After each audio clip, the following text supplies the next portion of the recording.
आज यानी 10 अप्रैल को केएमपी एक्सप्रेसवे 24 घंटे के लिए बंद रखेंगे किसान, लोगों संग अच्छे व्यवहार का वादा।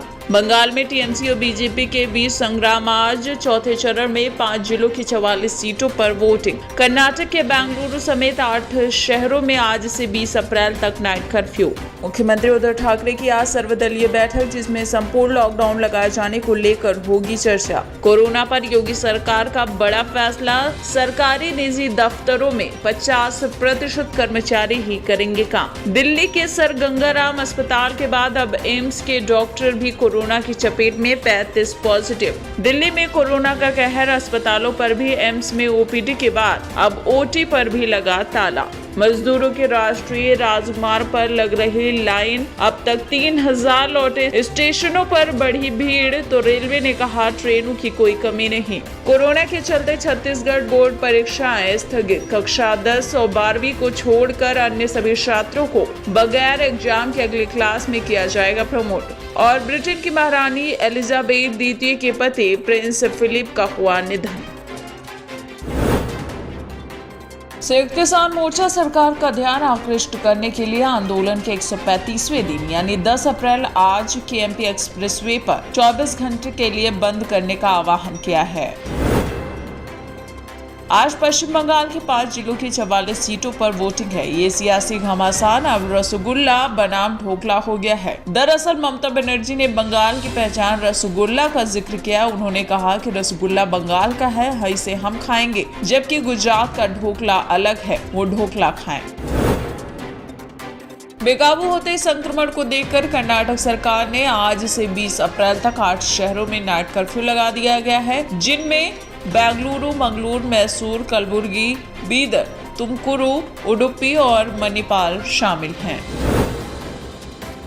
बंगाल के मुख्यमंत्री ममता बनर्जी को चुनाव आयोग ने नोटिस भेजा है। चुनाव आयोग की तरफ से ये नोटिस दूसरा है। दरअसल ममता बनर्जी ने केंद्रीय सुरक्षा बलों पर आरोप लगाया था और उनके रोल पर भी सवाल उठाया था। चुनाव आयोग ने इसे आचार संहिता का उल्लंघन बताया और आज दिन में 11 बजे तक जवाब मांगा है।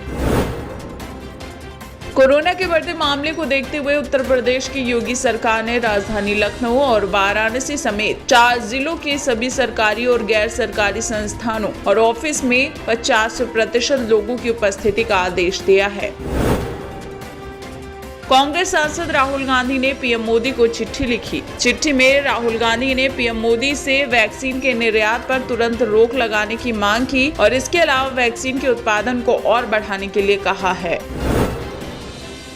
रेलवे बोर्ड के अध्यक्ष ने साफ कर दिया है कि कोरोना के चलते रेल सेवाओं को रोकने या कम करने की कोई योजना नहीं है। हालांकि उन्होंने ये भी कहा है कि यात्रियों की बड़ी संख्या के चलते हम कोरोना वायरस से संक्रमित न होने की पुष्टि करने वाली रिपोर्ट नहीं मांग सकते। मुंबई में कोरोना को देखते हुए ठाणे, दादर, पनवेल समेत 6 रेलवे स्टेशनों पर प्लेटफॉर्म के टिकट की बिक्री बंद कर दी गई है। दिल्ली में कोरोना के मामले लगातार बढ़ने के बाद केजरीवाल सरकार ने बड़ा फैसला लिया। दिल्ली के प्राइवेट अस्पतालों में कोरोना मरीजों के लिए बेड की किल्लत दूर करने के लिए 50% बेड कोरोना मरीजों के लिए रिजर्व करने के आदेश दिए गए हैं। राष्ट्रीय राजधानी में कोविड-19 के मामलों में तेजी से वृद्धि के मद्देनजर दिल्ली हाईकोर्ट ने फैसला किया है कि 9 अप्रैल से 23 अप्रैल तक वो मामलों की सुनवाई सिर्फ डिजिटल तरीके से ही करेगा। पीएम मोदी ने मुख्यमंत्रियों के साथ बैठक में टीका उत्सव मनाने की अपील की। उन्होंने कहा 11 अप्रैल को ज्योतिबा फुले जी की जन्म जयंती है और 14 अप्रैल बाबा साहेब की जयंती है। उस बीच हम टीका उत्सव मनाएं। ज्योतिबा फुले जी की जन्म जयंती है और 14 अप्रैल बाबा साहब अम्बेडकर जी की जन्म जयंती है। क्या हम 11 अप्रैल से 14 अप्रैल पूरे अपने राज्य में टीका उत्सव मना सकते हैं? एक पूरा वातावरण क्रिएट कर सकते हैं टीका उत्सव का। एक विशेष अभियान चलाकर हम ज्यादा से ज्यादा एलिजिबल लोगों को वैक्सीनेट करें, जीरो वेस्टेज तय करें। हम 3-4 दिन जो है टीका उत्सव में जीरो वेस्टेज होगा। वहीं दुष्कर्म के आरोप में भाजपा से निष्कासित किए जाने के करीब 1.5 साल बाद पूर्व विधायक कुलदीप सिंह सेंगर की पत्नी संगीता सेंगर को भाजपा ने आगामी पंचायत चुनाव के लिए अपना उम्मीदवार घोषित किया है। बता दें, संगीता फतेहपुर 84 से उन्नाव जिला पंचायत का चुनाव लड़ेंगी।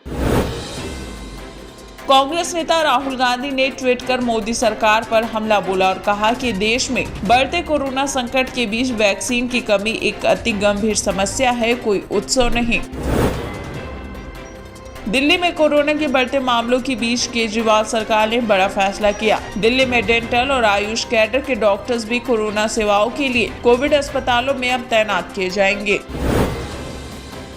मुख्यमंत्रियों के साथ बैठक में पीएम मोदी ने कहा, अभी नाइट कर्फ्यू ही रहेगा, संपूर्ण लॉकडाउन की देश में कोई जरूरत नहीं है, फिर भी प्रवासी मजदूरों का पलायन शुरू हो गया है।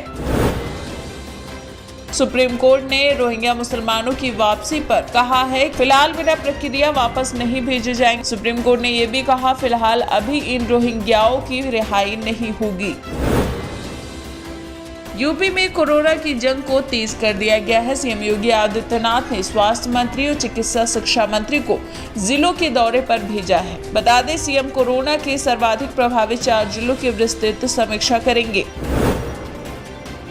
देश में चौथी बार कोरोना के 1 लाख से ज्यादा केस दर्ज हुए। 24 घंटे में 1,31,998 के पार मामले सामने आए, तो वही 780 लोगों की जान गई। हालांकि 61,899 लोग ठीक भी हुए। IIM कोलकाता के प्रोफेसरों के लिए नई गाइडलाइन जारी की गई है। इस गाइडलाइंस के मुताबिक आंदोलन और आलोचना की इजाजत नहीं दी गई है। कई देशों में एस्ट्राजेनेका कोरोना वैक्सीन और खून के थक्कों में संबंध बताए जाने के बाद भारत में टॉप समिति अब इस मुद्दे को लेकर गंभीर है और बताया जा रहा है कि कोविशील्ड और कोवैक्सीन टीकों के लगाने के बाद हुए दुष्प्रभावों से संबंधित आंकड़ों का रिव्यू किया जाएगा। कोरोना वायरस का कहर नोएडा की हाई राइज बिल्डिंग पर टूट पड़ा है। सेक्टर 74 79 सोसाइटी में करीब 30 से ज्यादा हाई राइज सोसाइटी है, जिनमें करीब 332 कोरोना वायरस से संक्रमित लोग पाए गए हैं। तो वहीं 77 में अकेली प्रतीक विक्टोरिया हाउसिंग सोसाइटी में 46 लोग कोरोना पॉजिटिव पाए गए हैं। राजधानी दिल्ली में कोरोना वायरस एक बार फिर से कहर बरपा रहा है। दिल्ली के सर गंगाराम हॉस्पिटल में 37 डॉक्टर कोरोना पॉजिटिव पाए गए हैं। बता दें, इनमें 32 डॉक्टर होम क्वारंटाइन है, जबकि 5 को अस्पताल में भर्ती कराया गया है, जबकि वो कोरोना वैक्सीन की डोज भी ले चुके थे। हाल ही में दिल्ली एम्स ने OPD सेवाएं बंद करने का फैसला लिया था, लेकिन अब जनरल OT सेवा बंद करने का भी फैसला लिया गया है। बता दें, जनरल OT सेवा अगले आदेश तक बंद रहेगी। मुंबई के अंधेरी व जोगेश्वरी इलाके में रेमडेसिविर कोरोना इंजेक्शन की ब्लैक मार्केटिंग करने वाले गिरोह पर मुंबई क्राइम ब्रांच यूनिट ने छापेमारी कर रेमडेसिविर के साथ 2 आरोपियों को गिरफ्तार किया है। कोरोना के इस महासंकट के बीच उत्तराखंड में कुंभ का आयोजन भी हो रहा है। हरिद्वार में बीते दिन यहां कुंभ के मेले की ड्यूटी में तैनात 4 महिला कांस्टेबल कोरोना पॉजिटिव पाई गई हैं।